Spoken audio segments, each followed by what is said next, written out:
I have finally decided to use my platform para maisgutan nga topic. And yes, I know it's a sensitive topic. Dugay na akong gapugong-pugong nga mafokusan ni natog hisgot diri. But yeah, now, I'll do it. Well, expected na nin ako daan nga dili ni recommend, dili ni spread nga video kasi ang main reason, social media nowadays is 95% entertainment and 5% sharing valuable information. So what I mean is, daghan na pud nga Sunday content ang naigo sa algorithm, meaning wala gi-recommend, wala palutsa, or among term na sa mga creators, gipugnan sa algorithm itself. Wala gi pang recommend sa new audience, sa new viewers, sa new people, wala nakaabot sa mga tao nga unsay angay untang maabtan ato nga video. And ang point ato nga video, I don't know anong dili siya i-recommend. Ang context ato nga mga video is about mental resilience, how to be successful in life, basically unsaon pagpakalig-on sa atong lisod nga kalibutan karon. Well, kadto mga nagpadipanti, hubo-hubo, chula-chula, 1 million views and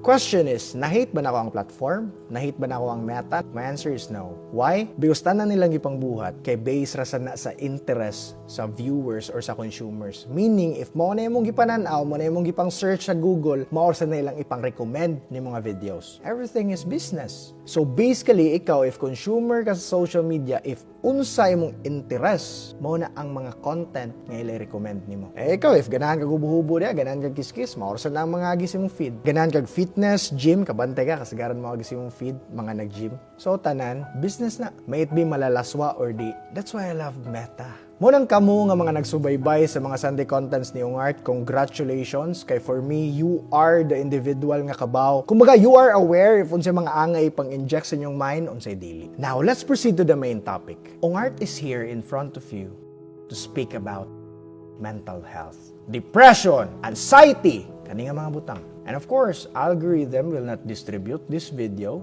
It's fine. Let's start. Ang rate sa mga naghikog from 1999 to 2022 is consistently increasing. Tibuok kalibutan if iusa ang data, nagsaka siya guys. And I think it's not okay. And I think this is my part para mo-voice out ani nga topic. Well, if ikaw nakaagi ka diya og kabugaton sa imong kinabuhi, anxiety, depression, sometimes mo panic attack ka, nakoy ginang istorya ni mong Art. Hinuot nga Art, sa adlaw nga mataw ta ning kalibutan na or mugawas ka sa tiyan sa imong inahan, we have to accept nga moagi gyud ta og dark phase or dark times sa atong life. Kana bitong feeling nga makaingon ka nga sa naman ni never ending naman nga mga problema. Moabot gyud ang time nga magkainana inyong kinabuhi. Well, the good news there is mahuman ra na. Why? Kay gi-create ni sa Ginoo nga kalibutan nga all things will eventually pass. So meaning nga na muagi ra. Dili lang ka-aware na. Asa mga kitag dag-om nga di mawa? Ha? Nga in 1 to 2 days, mubalik naman nagkainit. Ang kalibutan, gidesign ba nga gabi permi? Of course not! Inig after nga evening, pila ra gani ka hours, musud na din ang bagong morning. Brand new day. Ang nahitabo mong good mga Art, default setting sa inyong mind nowadays, nagtuo mo nga di mahuman ang dark phase sa inyong life. But na, tanan, na ikaw manan nga. May it be good or bad, it will pass. Sige, chap-chapon pag yun nato para inyo pag yung mas masabtan. Kabanday mo ang mga adlaw nga malipayon ta. Hype kay ta, excited ta. That's your good time. Pero it will pass. O sige, let's say ligo tag dagat. Di ba? Hype kay ta na, excited kay ta. Asa mamukit ta og tropa nga nangaligog dagat nga kabanday mo na padong ta sa destinasyon. Kataw-katawa, jam-jam, guitar, kanta-kanta. Malipayon kay ta. Asa mo mangita nga uli ninyo ana same gyapon ninyong mood. Syempre gikapoy na ta pangaligog dagat. Purot na tong energy, right? So meaning, ang good time, mahuman ra. May binayo sana nga pinaka-komedyante yun sa tropa, nga maon lang magpabili ng pakatawa, bisag ang tanan, nangatog na. But, kuha ninyo guys, maura na ang default setting nga nasa inyong mind. Unconsciously, nidawat mo nga ang good times ray mahuman. But ang bad times, wala ninyo na-anticipate nga mahuman ug muagi ra pud na. See, God is the master architect. Everything is balance. White versus black. Joy versus pain. Friday versus Monday. Above versus below. Begin versus end. Add versus subtract. Comfort versus suffer. Create versus destroy. Light versus dark. Unsa pa? Inhale versus exhale. Everything is balance. Inana siya ka maayo. God is the master creator, guys. So, di mahimo nga ang good times ray mo pass, ang bad times pod mo na inject sa inyong mind. Tanan niyang gihimo aning kalibutana kay well balance. So if naka sa dark phase sa imong life ron, embrace it. Because it will eventually pass. Kanang dark times nga imong na-feel ron, himuan ang motivation para mas move pa ka sa another level. And others will say, no, Art, toxic positivity mo na. Here we go again. Guys, there's no such thing as toxic positivity. Because if it's toxic, it's not positive. Yes, wala ko kabawas yung nagyan ron, 100%. Dili ta parehag shoes. Wala ko sa inyong shoes. At the same time, wala sad mo sa akong shoes. Kumaga di ta parehag sapatos nga gisulob. But ako, sa akong dark times ko naka-excel sa akong career. Last year, 2023, I thought ako mo'y na cancer. Pero masakit. Kaya nga akong mama mo'y na. Last year, tukog hapsay na tanan. Okay, muna niyang battles na ako. Cancer ang mom. I can pay the bills. Masuklan rin ang papangitag kwarta. But, naiusa ka members sa mong family nga na-scam. Ang nagamit na kwarta ako 6 digits and above. And nahitabo na in the middle sa nag-battle may sa cancer sa mom. Last year, I thought tanan na ko nga gipakaon sa akong table kay real ones. I thought the circle is healthy. But, ang nahitabo, naiusa dito nga nagsigi og destroy sa akong character, sa akong name, while ga-mentor ko niya. Dark? No. Darkest phase sa akong life. Question is, nagpadaba ko? Of course no. Giyon sa man ni mong Art.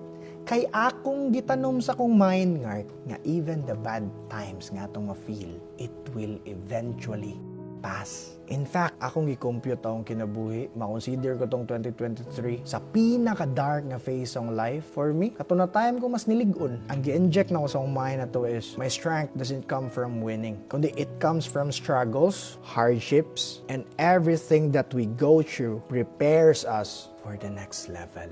And as what I've said mga ungart, God uses hard times to help us grow. And I also have this belief nga gustong i-share ninyo and ganahan sa kung madala-dala ninyo taga-adlaw. Kabantay mo na mga superhero movie, exaggerated lang na. Pero if imo nang i-reflect sa real life, tinuodoy. I-connect na to sa real life ha. Ang point is, naatay mga versions sa tong self nga mga hero, wala lang takabawon sa wana pagpagawas. For example, Clark Joseph Kent, naay Superman, sulod niya. Peter Parker, naay Spider-Man, sulod niya. Tony Stark, naay Iron Man, sulod niya.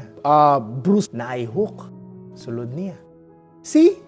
How about you? Kanus-an nimo pangitaon og pagawson ang hero na ikaw? Kanus-an nimo ipatubang sa mua ang Hulk nimo nga variant? Na-study nga kasagaran mo nindot og lawas, kasagaran mo kalit-kalit og enroll sa gym, gibuwagan gikan, nasakitan. So meaning, before sila mo adto og gym, before sila mo execute, before sila maglift, nasa sila'y hugot, nasa sila'y nagian nga pain. And ang kantong mga superheroes nga gipang-mention ako nimo ganiha, before nila na master og control ang ilang mga power, niagi sa sila og pain, niagi sa sila og suffering, hardships, ang uban, rock bottom pagay kayo. Mauging na maayo to si Spider-Man, kay namatay ang Uncle Ben. Ngart, hard times don't create heroes, but it is during the hard times when the hero within us is revealed.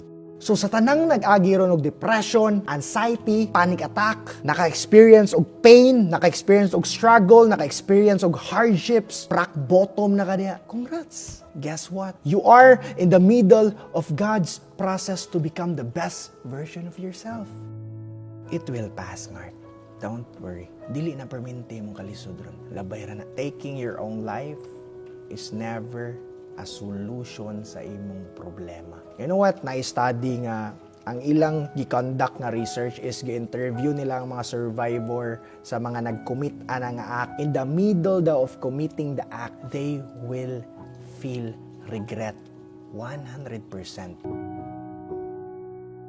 And after na ma-realize nila nga they want to enjoy life again. See, it's not a solution. The only solution mo is to face all the problem and seek God's guidance. If ang ginuoy mo kauban sa mong kilid, kinsa pa may makapugong nimo. Ngart, I'm excited to see, I'm excited to witness the best version of yourself. Some people will say, we only live once. Wrong! I realize that we only die once and live every day. And naka-remember mo atong komedyante ganiya nga akong na-mention sa katong senaryo nga pagpangaligog dagat, katong bisag pagpanguli gipangkapoy na tanan, nya siya nalay nagpakatawa, siya nalay nagpabilin nga magpalipay sa group. Ngart, ang akong hangyo, if namoy inana sa inyong barkada, pwede ninyo i-check. Kaya sometimes, signs are harder to spot, man good. Mga ngart, let me end this Sunday content with a quote. With one click of the share button on this video, can save 1,000 lives.